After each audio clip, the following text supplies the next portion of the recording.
The Amish in New Holland, Pennsylvania, spoke of the Lapp family's disappearance the way others spoke of a bad winter, a shadow that had never lifted.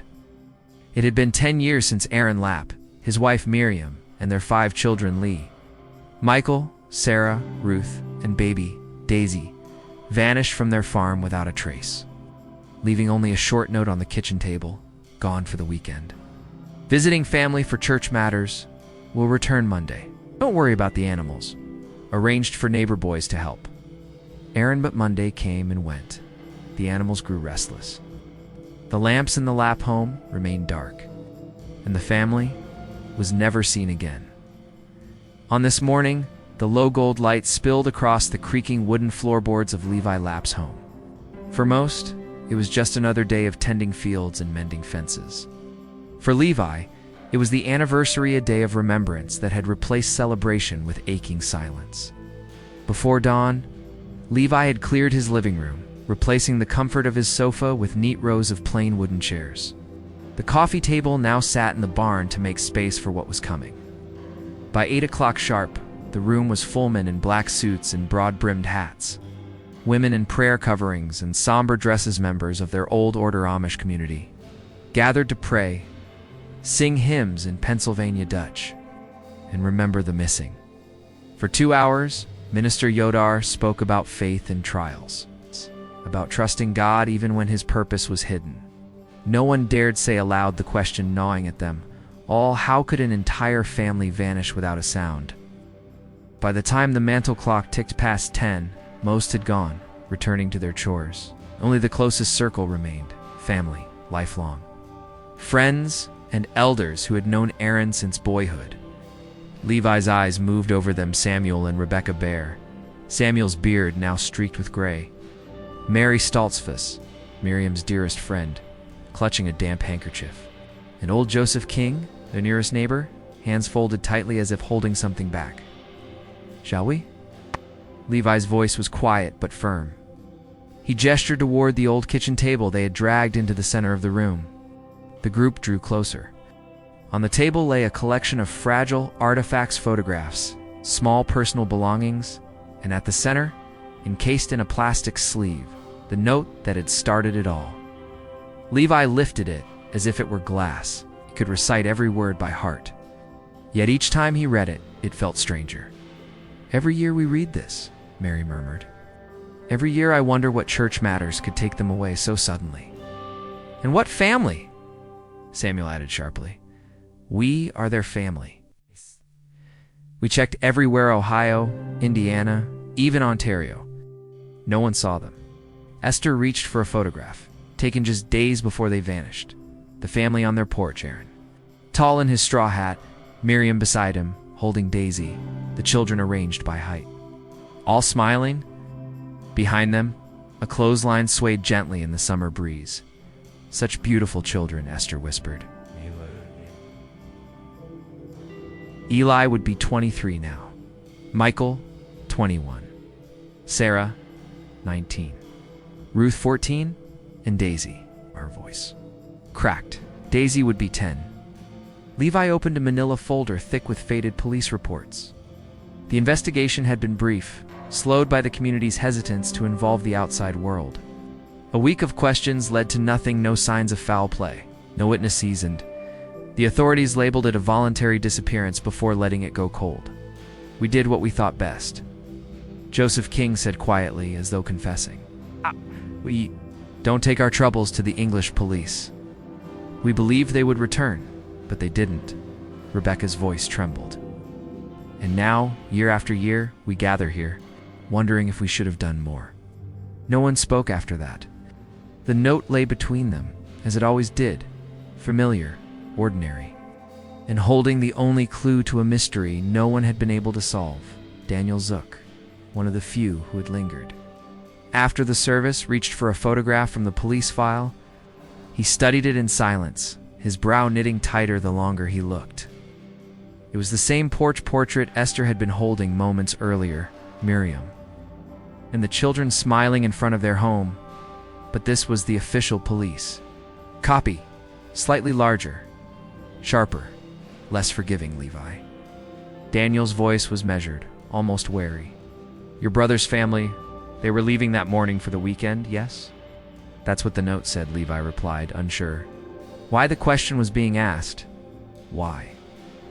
Daniel turned the photo toward the circle. His finger tapped the background.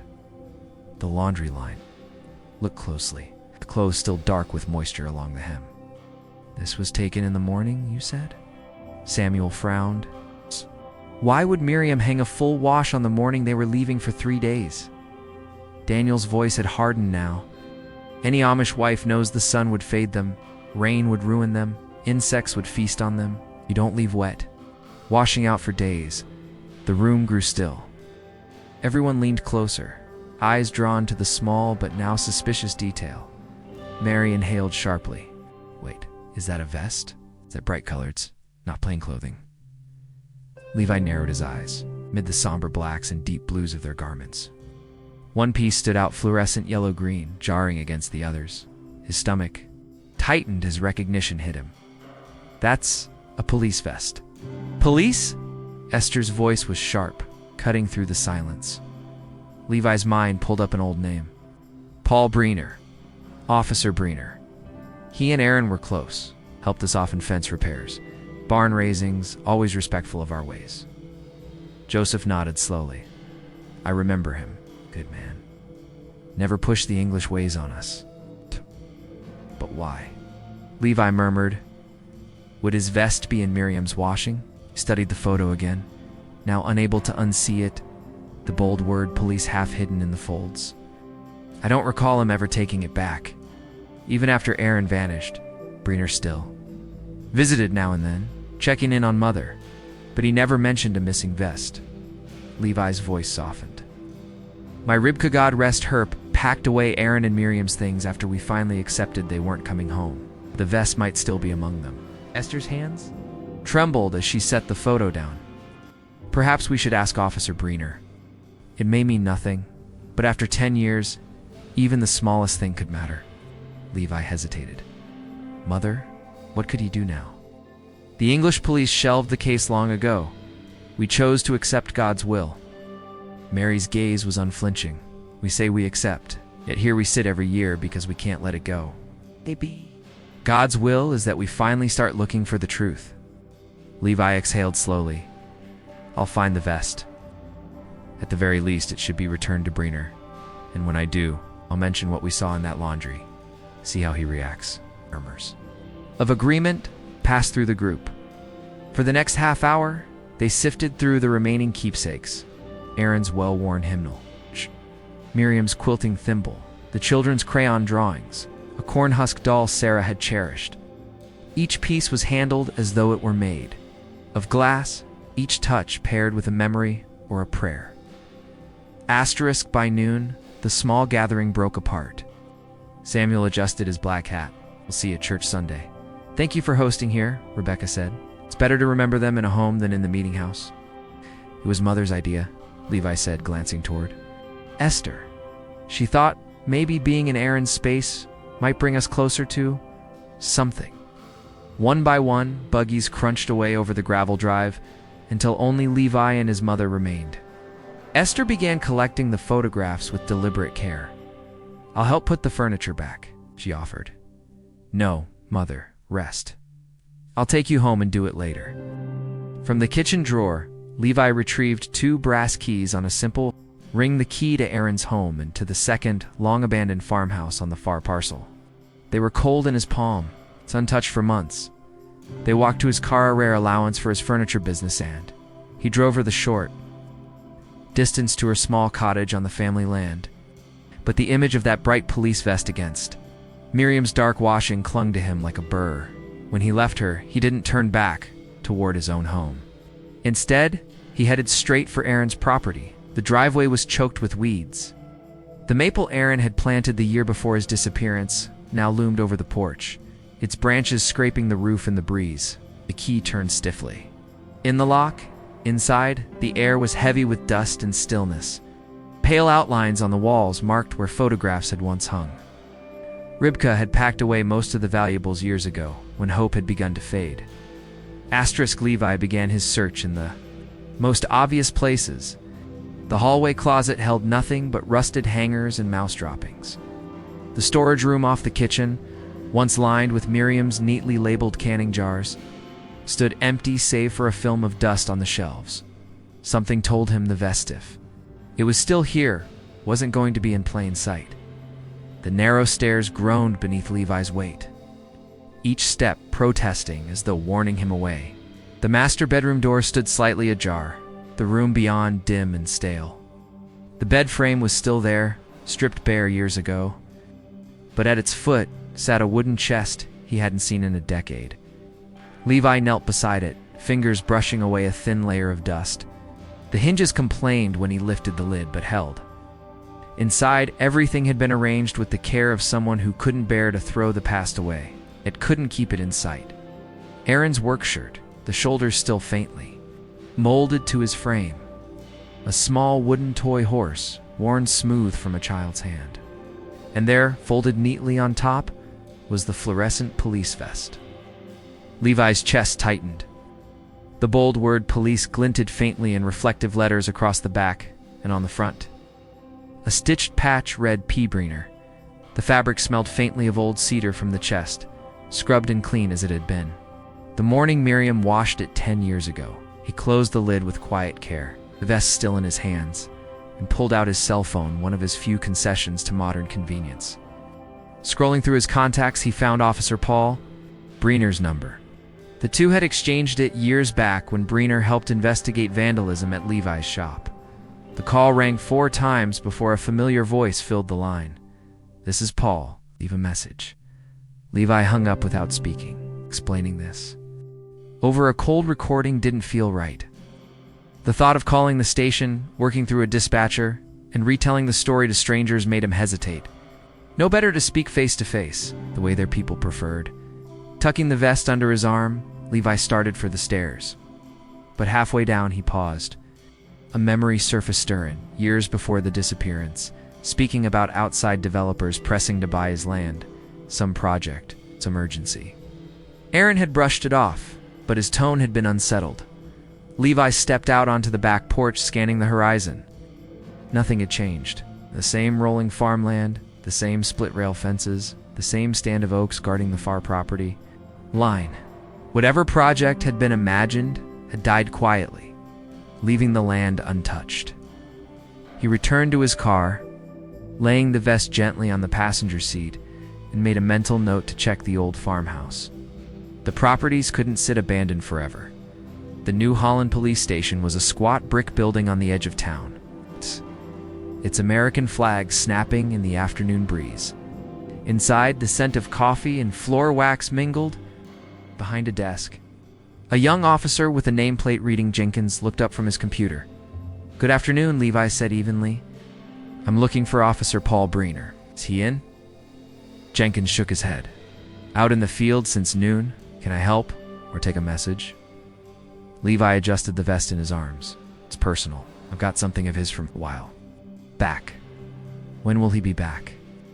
"Hard to say," Jenkins replied with a shrug. "Could be an hour, could be end of shift. I can have him call you." "No, thank you," Levi said firmly. "I'll try again later. Best to speak in person." "Suit yourself," Jenkins said, already turning back to his screen. "He's usually in mornings if you want to try tomorrow." Outside, Levi sat in his car weighing his next move. The farmhouse was only a short drive, and he was all ready. This far out, he could circle back to the station later, or come by tomorrow. The winding road to the rural parcels, cut through a patchwork of Amish farms. Aaron's second property, 40 acres of good land, sat another 15 minutes away. Levi was halfway there when something caught his attention at the Yodar place. 2 men in dark uniforms stood beside a black truck, their posture sharp and unfriendly. Facing them was Jakob Yoda, backing away with his hands half raised in a gesture of defense. Levi pulled over without thinking, stepping from his car into the dusty roadside air. As he approached, their voices carried to him on the wind. "I told you yesterday, and the day before," Jakob was saying in his thickly accented English. "This land is not for sale. It has been in my family for generations." Something about the men's stance told Levi this wasn't just a casual dispute. Times change. "Mr. Yoder," one of the men said. His dark uniform, neither police nor military bore, no patches, no badge, no hint of affiliation. Our offer is generous. You could buy better land elsewhere. There is no better land than what God has given us to tend. Jacob replied, his voice hardening. Leave my property. Second man stepped forward, close enough for his shadow to fall across Jacob's boots. You Amish think you can cling to your acres forever, refusing to contribute to progress to the economy. Is there a problem here? Levi's voice cut through the tension as he closed the distance. All three men turned, relief washed. Over Jacob's face, the stranger's expressions didn't soften. If anything, their eyes sharpened. No problem, the first man said smoothly. Just a business discussion. Doesn't seem like Mr. Yoder is interested in your business, Levi said, stepping beside Jacob.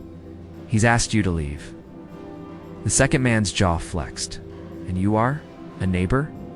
And someone who's about to call the police. If you don't leave now, Levi pulled out his phone slowly, deliberately. The men's eyes flicked to it. Without a word, the first man reached into his pocket and tossed a business card onto the ground at Jacob's feet. Offer, Mr. Yoder. We'll be back. They turned for the truck, walking with a lazy defiance, the kind that dares you to stop them. The black vehicle bore no company markings. Only a license plate that Levi memorized before it vanished down the road. Thank you, Levi, Jacob said, bending to pick up the card. They've come every day this week, always pressing harder. To buy my land? What do they want it for? Levi asked. Jacob shrugged. They speak of progress, development, but never say more. You know, his voice faltered. This happened before 10 years ago. Different men, same pressure. Then it stopped. Levi's stomach tightened. 10 years ago, around the time my brother disappeared. Yes, perhaps a few months before. Aaron had visitors too. I remember he was troubled, spoke to the bishop. He didn't finish. Levi held out his hand for the card. Plain white, a phone number, the words Land Development Associates. Number? Names. No address. I'm headed to see Officer Breener about something else, Levi said. I'll mention this. He's been a friend to our community. Maybe he can find out if they have the right to keep harassing you. I'd appreciate that, Jacob said. Though I doubt the English law can help when they're only asking. Still best the police know. Levi's eyes followed the road where the truck had gone. Be careful. Keep someone nearby when they come back. I will. God bless you, Levi. Levi returned to his car, the unease trailing him like a shadow. As he drove toward Aaron's farmhouse, the feeling deep in the past was stirring. Old secrets clawing their way back. 2 weathered stone pillars marked the entrance to Aaron's land, their presence unchanged for over a century. Slowing to turn, Levi spotted a police cruiser idling across the road. Window down, behind the wheel sat Officer Paul Breener. Levi pulled over and crossed the quiet road. Breener removed his sunglasses, revealing tired eyes that crinkled faintly. Levi, he said warmly. Good to see you. How have you been? Well enough, Levi replied. Strange to see you out here on patrol. Just keeping an eye on things, Breener said, glancing toward the farmhouse. His voice dipped. Hard to believe it's been 10 years. I still think about that case. That means a lot, Levi said. I was actually looking for you earlier. I found something at Aaron's house that belongs to you. Walked back to his car, retrieved the fluorescent vest, and held it out. It was in a chest with other belongings. I believe it's yours. Breener took the vest, frowning as he turned it in his hands. A vest? I don't. He stopped mid-sentence as his eyes landed on the stitched name patch. His face eased into recognition. Ah, yes, mine. I must have forgotten all about it. Levi's eyes narrowed. How did it end up at my brother's house? Rubbing his jaw. It was that morning, the day they disappeared. I'd stopped by to speak with Aaron. Miriam, bless her, wouldn't hear of me leaving without breakfast. Nodded, remembering his sister-in-law's unstoppable hospitality. Well, I spilled vegetable soup all over myself. Clumsy as ever on, Miriam insisted on washing the vest before it stained. You didn't argue with Miriam once she decided to help. I never heard about this visit, Levi said slowly. What exactly were you talking to Aaron about? For a heartbeat, Breener's expression shifted, tightened before smoothing. Again, it's been so long. Something about neighborhood safety. There were development plans stirring up concern in the area. Levi's pulse quickened. Aaron mentioned that once private developers wanting a road through the back of his land. That's right, Breener said, his shoulders relaxing slightly. The company was pressing hard to buy up parcels. Folks were worried, so we worked with local officials to stall the project. I was probably checking in to make sure no one was leaning on Aaron. Levi's thoughts flashed to Jakob Yoder's pale face from earlier. Speaking of leaning, I just left Jakob's farm. 2 men in dark uniforms, no IDs, no patches trying to force him to sell. They've been there all week. Breener's eyes sharpened. Dark uniforms? No company marks at all? None I could see? He backed off when I threatened to call the police, but they left this. Levi handed over the plain white business card. Land Development Associates, only a phone number. Breener studied it, jaw working, then returned it. I'll check into it. Speak to Jakob myself. Can't have people intimidating our Amish neighbors. The community trusts you, Levi said. You've always been good to us. Breener was about to reply when his gaze slid past Levi's shoulder. His demeanor changed instantly. Alert, focused. Levi turned to see a black truck rolling toward them from town. It's the same one from Jakob's farm. Asterisk. Listen, Breener said quickly, starting his engine. I'll follow up. And Levi, we should talk more about Aaron's case. There might be connections, but right now, I've got somewhere I need to be. Of course, Levi said, stepping back. Thanks for returning the vest, Breener called, pulling onto the road. Levi watched the patrol car slip in behind the black truck, following at a measured distance. He felt a flicker of relief. Breener was already moving on the threat. Driving through the farmhouse gates, Levi noted how the gravel drive had surrendered. 2 weeds, the white paint on the house peeled like sunburned skin, shutters sagging on their hinges. The for sale sign posted 5 years after Aaron vanished leaned at a weary angle, and all that time, only a handful had shown interest. None. Enough to buy. 40 acres of good land, a solid barn, and the farmhouse Aaron had cared for like a living thing. But English buyers avoided Amish country. Most Amish families either had their own land or couldn't afford the price. Levi unlocked the door, stepping into the stale air. Dust motes drifted through lights slanting from dirty windows. In the pantry, he found cleaning supplies that still had some life in them and began working in the kitchen, sweeping mouse droppings into a pan. That's when he heard tires crunching. In the drive, a dark sedan. Unfamiliar. A man in a press suit got out, gave the for sale sign a long look, then walked to the porch. Levi met him at the door. Afternoon, the stranger said with a salesman's polished smile. I noticed the sign. Is this place still on the market? Yes, Levi replied evenly. I'm managing it for the family. Excellent. Very interested. The man's eyes swept the entryway. May I take a look around? Levi stepped aside to let him in, though a quiet unease had already settled in his chest. Of course, Levi said, but I should warn you it needs work. Been empty for years. The man strode through the rooms like a hawk, scanning for prey.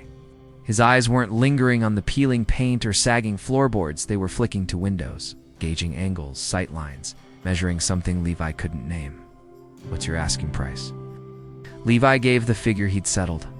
On 5 years ago, fair for the land and buildings. The man's laugh was sharp, dismissive. For this condition, half that. That's below the land value alone, Levi said. Middle of nowhere, the man countered smoothly, hemmed. In by Amish farms, no development potential. Half is generous. Levi's gut twisted. It was an insult. But after years of the place sitting empty, every month meant more rot, more taxes. I might come down 15%, meet in the middle. The man cut in, already pulling a folded map from his jacket. Here, my plans. On the dusty kitchen counter, he spread it wide. Levi's property was outlined in red with neat development notes, but his eye caught on something else. A circled area far to the north, in the mountains. Strange symbols. What's that? Levi asked. The man's hand moved quick, folding the paper to hide it. "Nothing to do with your land. Now the farmhouse, I see a country retreat, bed, and breakfast. Tourists craving a taste of Amish life." His voice kept going, but Levi wasn't listening. That mountain marking clung to his thoughts like a burr. They settled on a price less than Levi wanted, but not the insult that started this conversation. Enough to pay the taxes. Enough to give his mother something. "Excellent," the man said, handing over a business card. "Come to my office. We'll get the paperwork done now. Can you follow me?" Levi hesitated. The man was pushing hard. It's too hard. But 5 years without a serious buyer. All right. The farmhouse door clicked shut behind him. Soon he was trailing the sedan down winding country roads. The office appeared without warning around a bend glass and steel, modern and gleaming, squatting in the middle of what had once been a cornfield. The parking lot was vast and empty, absurd for a place this remote. "Impressive facility," Levi said aloud, though privately it struck him as cold. "Alien. We believe in making a statement," the man replied, holding the door inside. The air smelled faintly of antiseptic. A receptionist in a dark uniform looked up. Levi's breath caught. It was the same style worn by the men who'd harassed Jakob Udar. No company name. No ID badges. "This is Mr. Lapp," the man told her. "Register him." She slid a form toward him. "I'll need your license. Sign here, here, and here." "I'll prepare the contracts," the man said briskly. Disappearing down the hall, Levi dug for his license, feeling awkward deals like this weren't supposed to need. Paperwork thicker than a Bible. Outside, movement caught his eye. Through the tall windows, a black truck rolled in. The black truck. And behind it, Brenner's patrol car. But neither stopped. Both kept going, turning up a winding mountain road that vanished behind the property. "What's up that road?" Levi asked the receptionist. "Wouldn't know," she said without looking up. "Ask Mr. Davidson. That's the man buying my property." She kept typing. Levi's gaze drifted to a display case near the window, a miniature landscape under glass, an architectural model. He leaned in, heart tightening. The terrain was familiar. Too familiar. There was the mountain familiar, immovable. The valley below, where the Amish had quietly endured for generations. The winding back roads Levi had driven since boyhood. But in the model under glass, the world was unrecognizable. The patchwork of Amish farms had been erased, replaced by grids of commercial complexes, housing developments, sprawling shopping centers. His own home, his mother's house, Aaron's land, Jakob Yoder's, farm all gone, bulldozed in miniature, roads carved through untouched hillsides. Asterisk, only one untouched space remained, a solitary patch high on the mountain. On it stood a tiny, pristine model of what appeared to be a church or a memorial. The placard read, "Amish Heritage Memorial, preserving the memory of Pennsylvania's plain people. Memory, not community, not life. Memory like an epitaph, as if they were already gone." A cold shiver slid through him as he recognized the location. The exact same spot that had been circled on the buyer's map earlier. Levi's gaze darted to the window dust still hung in the air where vehicles had passed minutes ago. Was that where Breener was heading? "Sir, I need you to sign these forms," the receptionist said sharply. "Actually," Levi edged toward the exit. "I just remembered something urgent.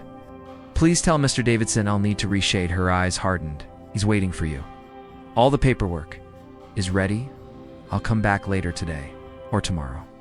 "I'm sorry, sir. Mr. Davidson doesn't like to be kept waiting." But Levi was already shoving through the door. Behind him, the click of the phone being lifted, the low urgency in her voice. He jogged to his car, started it with shaking hands, and peeled out of the lot. The mountain road was rough, built for logging trucks, not sedans. His tires rattled over washboard ridges, the car jolting with each deep pothole. Shafts of sunlight slashed through the canopy in quick, blinding bursts. His pulse kept time with every jolt. He didn't know exactly what he was chasing, but the model's memorial, Breener's strange movements, the long festering pressure on landowners. The whispers from 10 years ago, they all pressed at him, refusing to fit neatly together. The road steepened, the forest closing in on both sides until it felt like driving through a green tunnel. His engine strained. He downshifted twice just to keep moving. For almost an hour, he climbed without passing a single vehicle. Only the occasional utility pole marking that civilization still existed somewhere. At last, the road leveled into a wide clearing. Through the thinning trees, he spotted Breener's patrol car parked beside a high construction fence. Levi eased his own car into a brush-covered turnout, cut the engine, and stepped into the cool, resin-scented air. The site was vast. Heavy machinery sat idle: bulldozers, excavators, stacks of lumber and stone, the skeletal structure rising. In the center was styled like an Amish meeting house, but wrong, too ornate. It looked like something imagined by a tourist brochure, not built by plain hands. Keeping low along the tree line, Levi approached the chain-link fence. Through it, he saw Breener with the two men from Jakob Yoder's farm, their voices drifting. Up the slope. Memorial House will be perfect, one was saying. Preserve the memory of Amish culture here. Tourists will eat it up, busloads of them. Sympathetic narrative, the other added smoothly. How the simple life just couldn't survive modern times. Very touching, very marketable. Breener nodded. Once the last families agree to relocate, the rest of the development can move forward. How long before this is long-term? The first man cut in. We've waited 10 years. Can wait a little longer. But with your help, officer, we can be more persuasive. The second man's mouth twisted. These stubborn Amish don't understand progress. They don't appreciate what's being offered. Sometimes I think the only way to deal with them is... He stopped abruptly, scanning the trees. Then a thin smile. Well, he said, almost laughing, let's just say this place is built on Amish bones. They're right here, one of the men said, his voice almost casual. Asterisk Levi's stomach nodded. He pressed himself closer to the cold chain link, every muscle taut. Come. The first man beckoned to Breener. Let us show you something. Without waiting for a reply, they moved deeper into the construction site. Levi's eyes scanned. For cover, their hard hat and safety vest hung from a fence post, likely abandoned by a worker on break. His hands moved before his mind caught up. Hat, vest on. He slipped through a narrow gap in the fence. The gear hung loose on him. It might be enough to pass at a glance. Head down, pace steady, he trailed the trio through the skeletal frame of the fake Amish meeting house. They stopped at the far end, where concrete foundation met skeletal walls. One of the men pointed to a patch of dirt marked with an orange X dig here. He ordered a worker and a backhoe, 3 feet, no more. The operator hesitated, but complied, teeth of the machine clawing into the earth. After only a few scoops, he froze, peering down. That's enough, the man said quickly. He and his partner jumped into the shallow pit. Levi crept closer, heart hammering, slipping behind a stack of lumber. When the man straightened, he was holding a bone, long pale, unmistakably human, a femur. He handed it to Breener. The officer turned it over in his hands, studying it like a piece of evidence or a trophy. Then he tossed it back into the hole. You see, the second man grinned. We kept them here at the whole family, and a few others who asked too many questions. There'll be more, the first man added flatly. Once we've pushed out the rest of the Amish, kill some. If we must, the valley's ours. Shopping centers, condos, tourism, no more land. Wasted on primitive farmers. He turned to Breener. You'll help us again, won't you? Just like before. Your badges. Invaluable. Breener's nod was slow, deliberate. The department trusts me with Amish affairs. My reports won't be questioned. Levi's pulse roared in his ears. Aaron, Miriam, the children. Buried beneath this obscene shrine, he forced himself back, moving silently to the fence. The hard hat and vest were shed in seconds. Then he was running branches, whipping his face, gravel crunching under his boots until he reached his car. Halfway down the mountain, his phone found 2 bars. Love. He swerved into a pull-off, hands shaking so badly he almost dropped the phone. 911. "What's your emergency?" "My name is Levi Lapp," he forced out. "I'm reporting multiple murders and police corruption." The dispatcher's voice sharpened. "Where are you, sir?" He rattled off the road markers. "Construction site at the top. They're building a fake Amish memorial. Saw human bones, heard them planning more killings. Officer Paul Breener is involved. Helped murder my brother's family 10 years ago." "Are you certain?" "I saw the bones." His voice broke. "Dig where they dug, you'll find them. We're dispatching units now and notifying state police. Stay where you are." 15 tense minutes later, sirens screamed up the mountain. Levi gunned his engine and followed. At the site, officers poured in like a flood. Breener emerged from the building, his face blanching when he saw the cruisers. The developers made for their truck. Levi swerved his car into their path, tires spitting gravel. Breener strode toward him, tone clipped. "Levi, move your vehicle." Levi stepped out, his voice like steel. "I saw it all. The bones. My brother's family, others. You helped kill them." "This is absurd," Breener barked, looking at the officers. He's making wild accusations, but the color hadn't returned to his face. The newly arrived police wasted no time. Sergeant Levi had never seen before stepped forward, his tone clipped and firm. "Officer Breener, step aside. We're investigating. These are serious allegations." "Is a misunderstanding," Breener said quickly, voice tight. This man's grief-stricken, imagining things. "Then you won't mind if we look around," the sergeant replied. Officers fanned out across the construction site. Workers froze, trading nervous glances. "There," Levi said, his fingers stabbing toward the excavation pit. "That's where they dug. The bones are in there." 2 officers vaulted into the hole. A moment later, one called up, voice grim, "Sergeant, human remains." Breener spun and bolted. A gunshot cracked the air, a warning shot. "Nobody."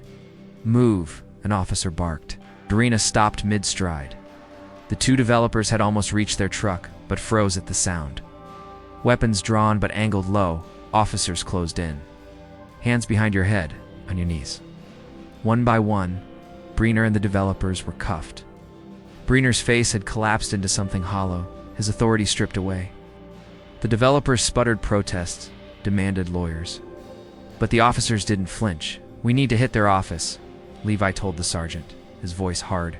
"The man trying to buy my farm? Davidson is part of this. He's down at the office building at the base of the mountain." The sergeant gave a single nod. "We'll handle it. You're coming with us for a full statement." The convoy snaked back down the mountain, lights flashing in silent authority. At the sleek, glass-walled office, more patrol cars closed in. Levi stayed outside, watching through the windows as Davidson was pulled from his desk in handcuffs. The receptionist's mouth hung open, papers scattered as detectives swept through. Before they left, Levi turned toward the mountain. Somewhere, up there, hidden for a decade, his family had been buried in secret. But now, they were found. The New Holland police station buzzed with controlled chaos. Levi stood by the sally port, watching Breener led inside his once respected uniform, now a mockery. The 2 developers followed, sullen and silent. Davidson came last, still in his tailored suit. Pale and rattled, a woman in a gray suit approached, her gaze sharp but voice calm. "Mr. Lapp, Detective Sarah Chen, State Police. We'll be taking over this investigation. Come with me." Ali guided him into a bare interview room, just a table, chairs, and a recording device. "I know this is overwhelming," she said gently, "but I need you to start from the very beginning. Take your time." Levi began with the morning's remembrance. "Service." His voice was steady, but his hands were tight fists as he spoke of the vest in the old photograph. Finding it in Aaron's house, his trip to return it to Breener. He told her about Jakob Yodar's farm, the strange roadside encounter, the push to sell his land, and finally what he'd witnessed on the mountain. Chen scribbled notes. Interrupting only for clarity, when he finished, she set down her pen. "Tell me about the original investigation 10 years ago." Levi shifted in his seat. It was brief, less than a week. Breener led it, said he was the liaison for Amish affairs. He asked a few questions, looked over the house, then it was over. He hesitated. We Amish, we don't often work closely with outside law. Most believed Aaron and his family left on their own. Maybe to visit relatives. Maybe for reasons we didn't know. When they never returned, we assumed they'd chosen to stay away. But your brother never spoke of leaving. Levi shook his head. No, though he did mention one thing. Pressure. From a property company, they wanted his land. And Aaron owned more than most of us. Not that we measure worth that way, but he'd inherited from our father, bought more over the years. In our world, that's considerable.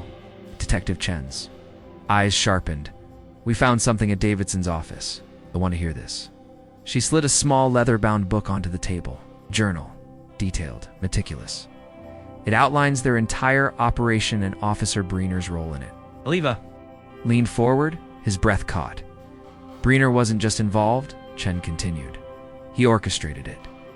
The journal shows he used the trust your community placed in him to get close to your brother. He was on their payroll for years, feeding them names, pointing out which families might sell, which were vulnerable. Levi's stomach turned. Every memory of Breener sharing meals, helping at barn raisings, knowing every child by name soared into something poisonous. The one we trusted most, he murmured. He broke bread with us and plotted against us. I'm sorry, Chen said softly. It's a betrayal on every level. What happened to my brother's family? Leva's voice trembled. But there was steel under it. We'll know more after the interrogations. But the journal suggests they were lured to a remote spot, likely the mountain site, years before construction began. Your brother probably refused their final offer. That's when it turned violent. They silenced them, Levi said flatly. Even the children, no witnesses. Chen nodded grimly. The DNA will confirm it, but your family's disappearance is the only Amish case like this in the region in a decade. The probability is high. Did they ever get the land? Levi asked bitterly. No, Chen replied, checking her notes. After your brother vanished, they pulled back, likely afraid of attention. Nice. All those deaths for nothing. Waited 10 years before trying again.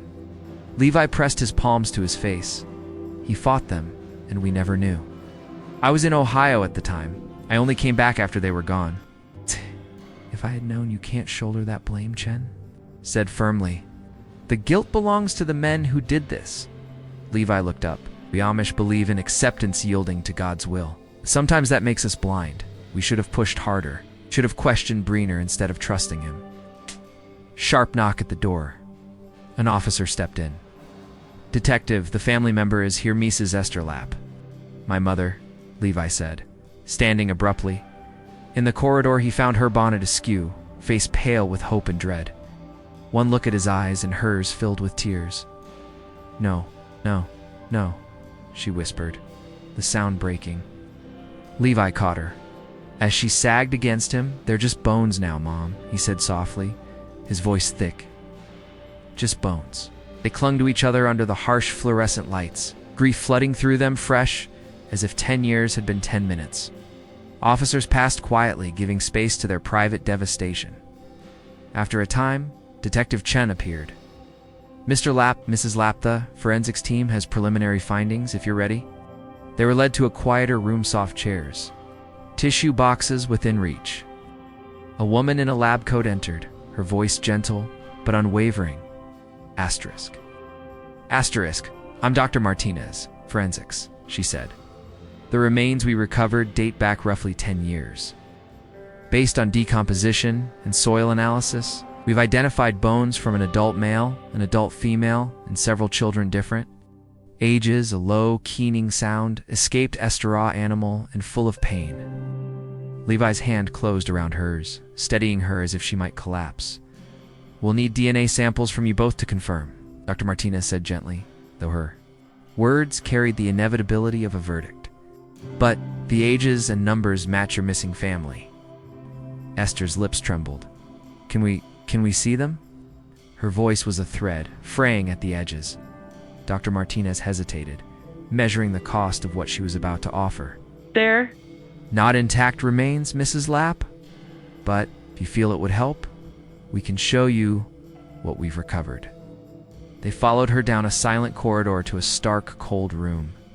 On a stainless steel table lay rows of evidence bags bones, bleached clean, each tagged and numbered. Faded scraps of fabric, single small shoe, scuffed and cracked, the kind a child might have worn on a Sunday. Beside them, a few personal items. Stubborn survivors of 10 years buried in the earth. With trembling fingers, Esther reached into her handbag and drew out a photograph, the same one from the remembrance service. Aaron and Miriam on their porch. 5 children lined up by height, all of them smiling into the summer morning. She held it up, her eyes moving from those bright, living faces to the mute remains before her. "It's them," she whispered, the words breaking. "My son, my grandchildren." The sterile room seemed to tighten around them. Levi's chest ached as he thought of the decades spent not knowing hope, thinning into acceptance, unanswered questions gnawing like hunger. Now the truth was here, and it cut deep, yet brought a strange, bitter relief. No more wondering if Aaron had walked away, no more haunting what-ifs about abandonment or failure. They had never left. They had been here all along, beneath the soil. "We'll give them a proper resting place," Levi said quietly, each word deliberate. "In the cemetery. With our people, they'll come home." Esther nodded, tears slipping down her weathered cheeks. She pressed her hand to the photograph once more, then slid it back into her bag as though tucking them in for the night. The grief was sharp, but in its shadow, the slow, tentative shape of peace began to form.